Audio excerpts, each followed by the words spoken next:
Seseorang yang mendesah saat tertawa dinilai sebagai orang yang lucu atau humoris. Hai kids, tahu nggak? Ternyata cara kita tertawa dapat mengungkapkan kepribadian kita loh. Tertawa memang bisa mengungkapkan 1000 perasaan seseorang. Tertawa juga mampu membuat suasana menjadi hangat di sekitar kita. Yuk kita lihat 10 kepribadian seseorang dari caranya tertawa. Tertawa lepas. Jika seseorang tertawa dengan cara ini, artinya orang tersebut tipe orang yang mudah bergaul. Biasanya, tawa ini akan menular kepada orang yang mendengarnya. Hal ini dapat terjadi karena tawanya terdengar lucu, sehingga orang-orang yang mendengarnya akan ikut tertawa. Sebelum kita lanjut videonya, jangan lupa klik tombol subscribe dan tombol loncengnya ya. Tertawa dalam diam. Jika seseorang tertawa tanpa mengeluarkan suara, artinya ia merupakan orang yang rendah hati dan introvert. Mereka nggak suka menarik perhatian orang banyak, sehingga sebisa mungkin nggak bersuara saat tertawa.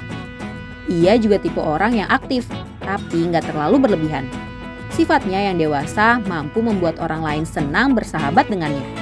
Namun, orang dengan tipe seperti ini suka memendam perasaannya sendiri loh.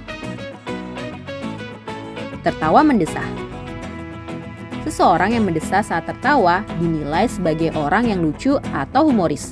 Tertawa jenis ini biasanya terjadi setelah tertawa terbahak-bahak karena sudah terlalu lelah tertawa.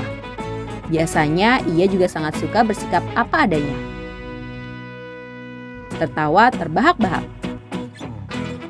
Sering tertawa terbahak-bahak, artinya kids memiliki kepribadian yang menyenangkan.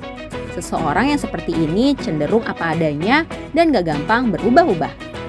Walaupun orang yang tertawa seperti ini kadang suka mengganggu sekitar, tapi kalau dilihat dari kepribadiannya, ia orang yang sangat menyenangkan.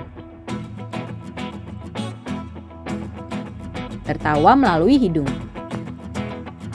Tertawa melalui hidung bisa diartikan sebagai seseorang yang memiliki kepribadian introvert. Mereka kerap menahan tawa meskipun sebenarnya mereka bisa tertawa lepas.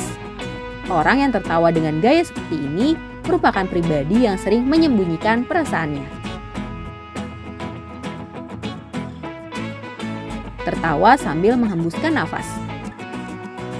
Orang yang tertawa sambil menghembuskan nafas cenderung mudah gugup. Bisa dibilang ia juga termasuk orang yang takut bila ada orang lain yang gak menyukai dirinya. Salah satu sifat yang menonjol pada dirinya ialah mudah gelisah. Namun, ia termasuk orang yang serius loh. Tertawa keras-keras. Orang yang suka tertawa keras-keras menandakan bahwa ia suka berterus terang. Ia juga termasuk orang yang ambisius dan ingin menjadi pemimpin. Sifat lain yang dimilikinya ialah jujur dan blak-blakan ketika berbicara. Namun, ia kadang merasa kesepian dan memiliki banyak tekanan. Cekikikan. Cekikikan dikenal sebagai cara menahan tawa dengan tujuan bersikap sopan terhadap seseorang maupun situasi tertentu. Orang yang cekikikan disebut-sebut sebagai tipe pembuat onar. Tertawa sambil menutup mulut dengan tangan. Pernah melihat seseorang tertawa dengan menutup mulut dengan tangan? Itu tandanya ia merupakan orang yang cenderung pemalu. Orang itu juga senang memperhatikan apa yang diucapkan ketika berbicara dengan orang lain. Ia juga menyukai hal-hal yang berbau seni dan cenderung bisa matematika loh. Tertawa sambil bertepuk tangan. Orang yang tertawa sambil bertepuk tangan merupakan tipe orang yang memiliki semangat tinggi. Dia juga termasuk orang yang senang mengobrol dengan orang lain. Namun, ia kadang mudah dipengaruhi orang lain. Makanya, ketika diminta mengambil keputusan, ia sering mendiskusikannya atau minta pendapat orang lain terlebih dahulu. Nah, kids, itu dia 10 kepribadian orang yang bisa kita lihat dari caranya tertawa yang sudah dirangkum dari berbagai sumber. Sampai di sini dulu ya videonya. Jangan lupa like, komen, subscribe, dan share ke teman-teman lainnya ya kids. Bye-bye!